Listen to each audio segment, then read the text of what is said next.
Hola, soy el profesor Juan Dionisio Avilés y vengo a hablarles hoy de disfagia.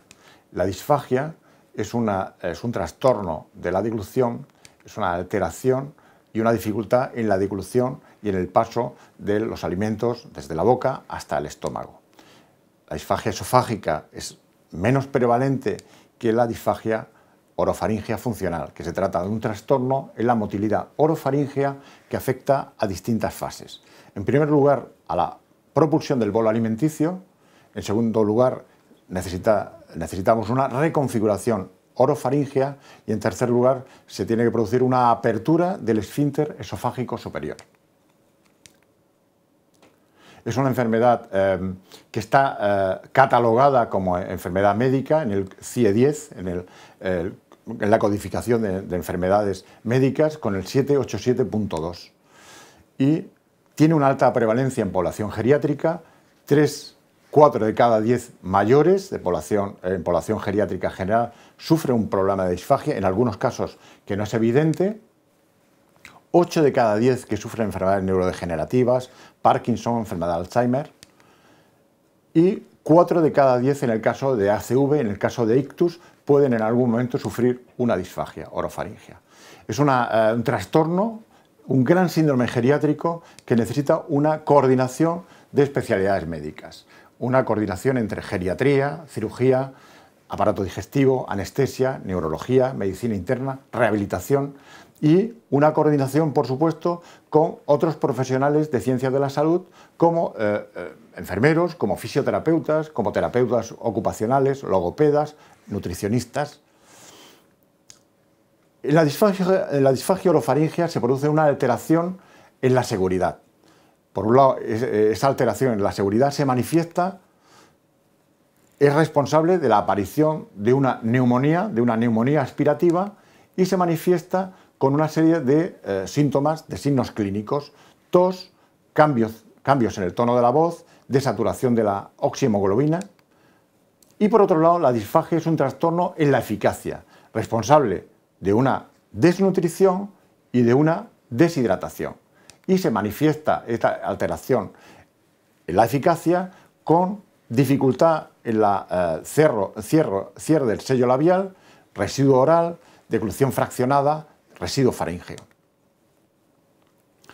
Esta disfagia orofaringea funcional, en primer lugar, presenta una alteración en la respuesta motora orofaringea, antes llamado reflejo de deglución, y en segundo lugar, una alteración en la apertura del esfínter esofágico superior. Por lo tanto, hay en primer lugar una necesidad de reordenar en la deglución, una necesidad de reordenar temporal las estructuras orofaringeas, lo que se llama configuración de la vía respiratoria. En segundo lugar, en el acto de la deglución hay una transferencia del bolo alimenticio. En tercer lugar, una recuperación de la configuración de la vía respiratoria. Y por lo tanto estamos hablando de necesidad de apertura y cierre de 4 válvulas.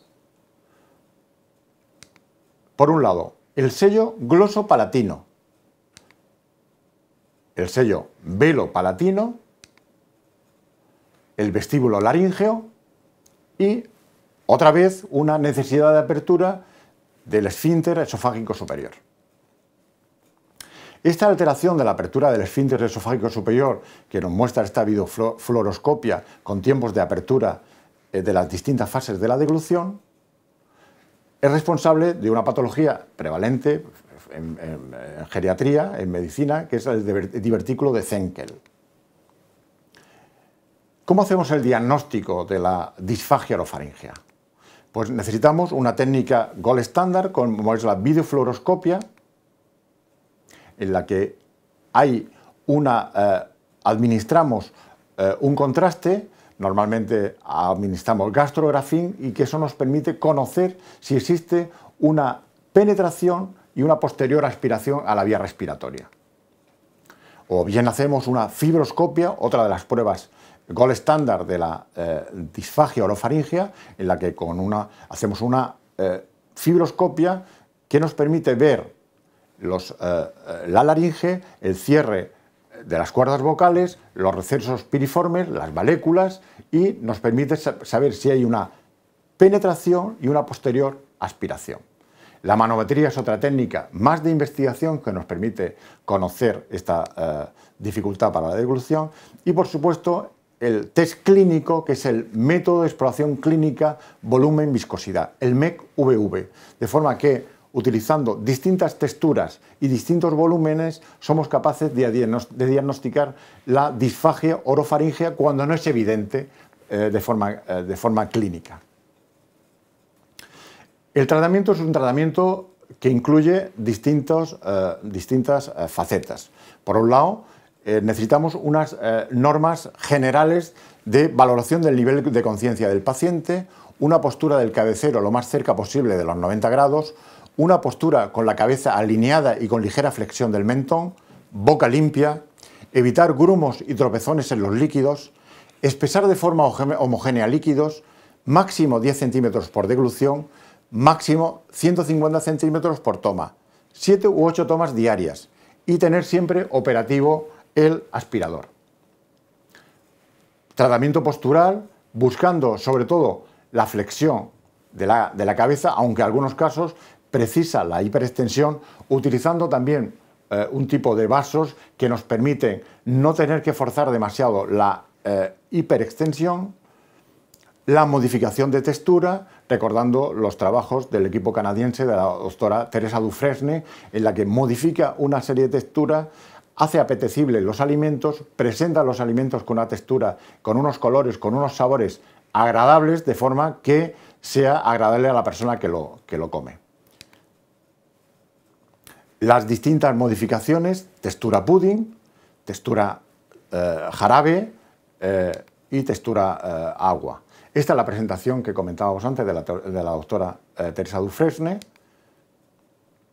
Las técnicas de rehabilitación incluyen la técnica de la maniobra supraglótica, la superglótica, la maniobra de Masako y otras maniobras más o menos complejas que necesitan que haya un buen nivel cognitivo, un buen nivel emocional, el paciente sea capaz de aprender y sea capaz de conseguir una secuencia de rehabilitación razonable, sabiendo que la modificación de textura consigue una mejora en la disfagia del 80% y la rehabilitación sería responsable solamente del 80%. Muchas gracias.